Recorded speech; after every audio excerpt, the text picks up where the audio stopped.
नमस्कार दोस्तों, motivational banker में आपका स्वागत है। दोस्तों, हमें आपके लिए जेआईबी, सीआईबी और प्री प्रमोशन का वन स्टॉप सॉल्यूशन। फ्रेंड्स, ये हमारा कैप्सूल वीडियो है टीडीएस के ऊपर। डिपॉजिट्स पे जो टैक्स डिडक्टेड एट सोर्स जो टीडीएस काटा जाता है, उसके ऊपर ये हमारा कैप्सूल वीडियो है। ठीक है, अब देखिए, threshold for bank, NBFC, post office, cooperative bank. क्या थ्रेशोल्ड है? थ्रेशोल्ड है 40,000 और 50,000 की। यानी अगर किसी भी फिक्स डिपॉजिट पे इंटरेस्ट एक फाइनेंशियल ईयर में 40,000 रुपए क्रॉस कर जाता है और सीनियर सिटीजन के लिए 50,000 रुपए क्रॉस कर जाता है, तो वो इंटरेस्ट, वो टोटल इंटरेस्ट टीडीएस उस पर एप्लीकेबल होगा। क्लियर है बात? तो क्या थ्रेशोल्ड लिमिट हो गई? देखिए, पहली बात तो ये बैंकों के लिए, कोऑपरेटिव बैंकों के लिए, एनबीएफसी के लिए, पोस्ट ऑफिस के लिए एक ही लिमिट है। ये गवर्नमेंट ऑफ इंडिया डिसाइड करती है, बजट में अनाउंस करती है।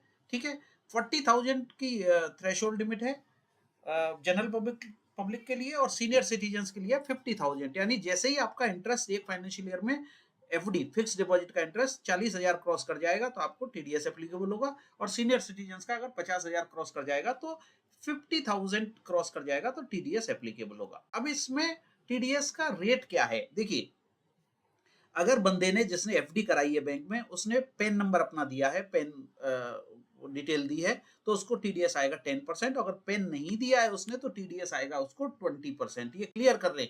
बैंकों में भी आपने देखा होगा, ब्रांचेज में नोटिस लगे रहते हैं, अगर आपने पेन अपना पेन नंबर नहीं दिया है ब्रांच को, तो आपको 20% टीडीएस एप्लीकेबल होगा if you are under TDS. आपकी जो फिक्स डिपॉजिट है उस पर टीडीएस एप्लीकेबल होता है। तो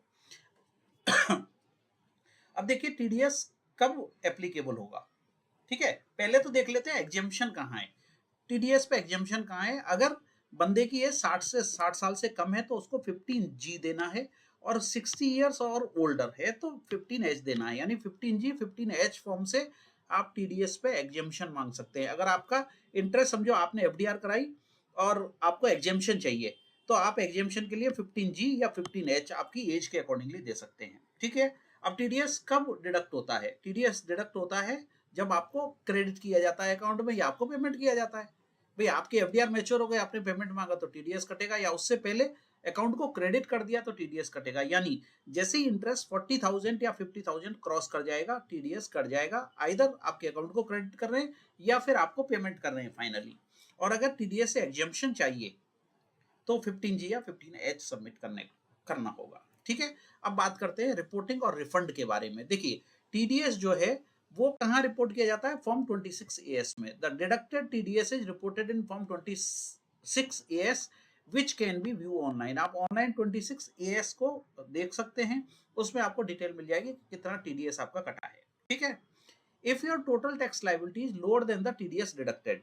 अगर आप समझो आपका टीडीएस काट लिया 8,000 रुपीज, ओके, और आपकी टैक्स लाइबिलिटी आती है 6,200, तो आप 1,800 रुपीज का रिफंड मांग सकते हैं। जब आप इनकम टैक्स रिटर्न फाइल करेंगे, आईटीआर फाइल करेंगे, तो आप ये बचे हुए 1,800 का रिफंड मांग सकते हैं। क्लियर है बात?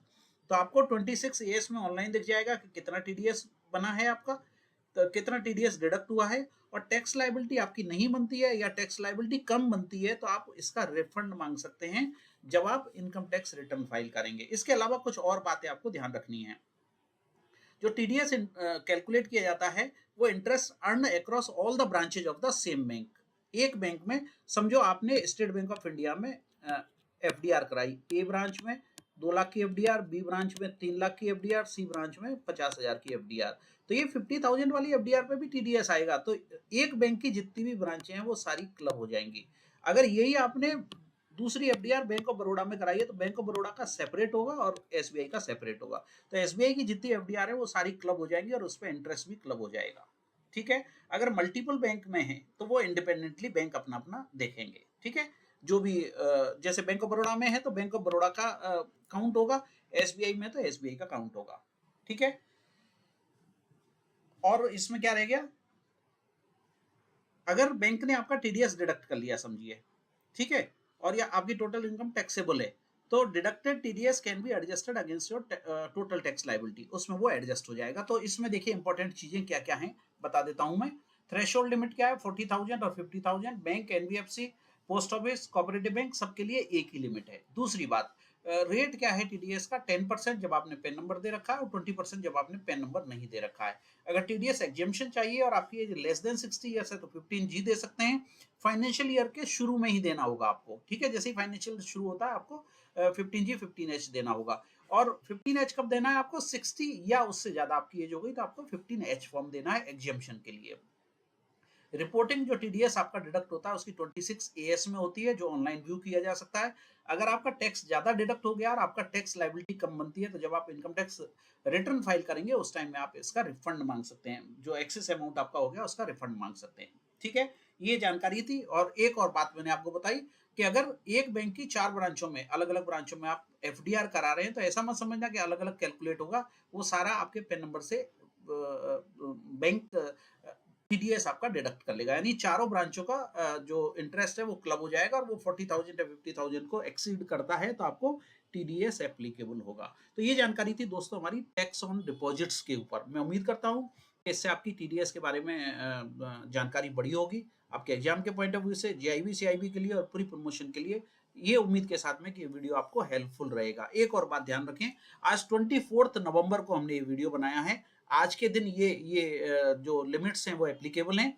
कभी भी बजट में गवर्नमेंट ऑफ इंडिया इनको चेंज कर सकती है, एनहेंस कर सकती है या रिड्यूस कर सकती है। तो अकॉर्डिंगली फिर वीडियो उसी तरह से आप इसको देखें कि आज की डेट में ये लिमिट्स एप्लीकेबल हैं। Thank you very much friends for watching this video. आपके एग्जाम के पॉइंट ऑफ व्यू से और आपकी जनरल नॉलेज के पॉइंट ऑफ व्यू से वीडियो इंपॉर्टेंट रहेगा, ऐसी मुझे पूरी उम्मीद है। Thank you for watching.